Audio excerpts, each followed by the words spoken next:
This shelter incorporates the new style's straight-edge wall floor interface design, which makes it much easier to set up and tear down on any type of surface, such as uneven ground or paved roadway. We have changed the tunnel floor mounting process to one large washer and rivet assembly per tunnel flap to prevent unnecessary binding during the collapsing process. The new rivet assembly allows the tunnel flaps to rotate rather than transmitting stress onto the scored areas of the tunnel and floors, which frequently result in small tears in the polypropylene material. We have added yellow nylon pull straps along each side of the shelter to facilitate easier setup and collapse, plus provide a pickup point that allows the shelter to be moved to a new location.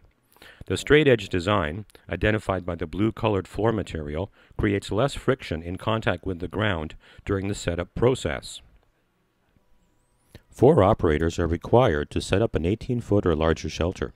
First, the collapsed unit is positioned on the straight-edge blue corner as shown.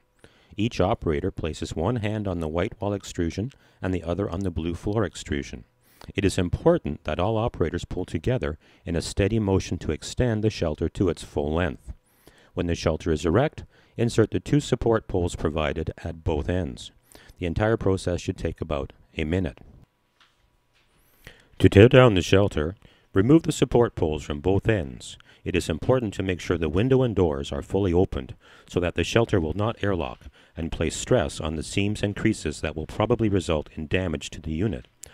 3 operators are required to lift the shelter using the nylon straps and to start the folding process on the blue floor. The 4th operator makes sure that any improper or bowed folds are pushed back into place. The top section is corrected first, and then the bottom section follows. Take special care to work the creases out of the bottom floor unit, thus eliminating potential air pockets.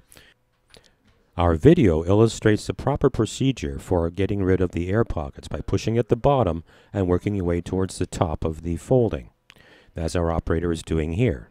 The final collapsing process should take no more than 2 minutes, and the geometry of the shelter will tend to want to collapse into the end section, ready to be repacked in the provided custom container.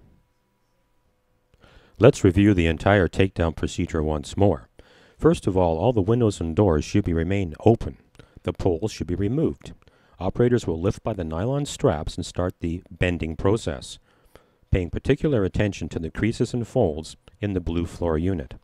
You can see the 4th operator moving along the unit, making sure all the folds and creases are in the proper section, paying particular attention to the bottom section that may contain air pockets and folds. Looking inside, we straighten out some of the bad folds on the floor and compress the entire unit.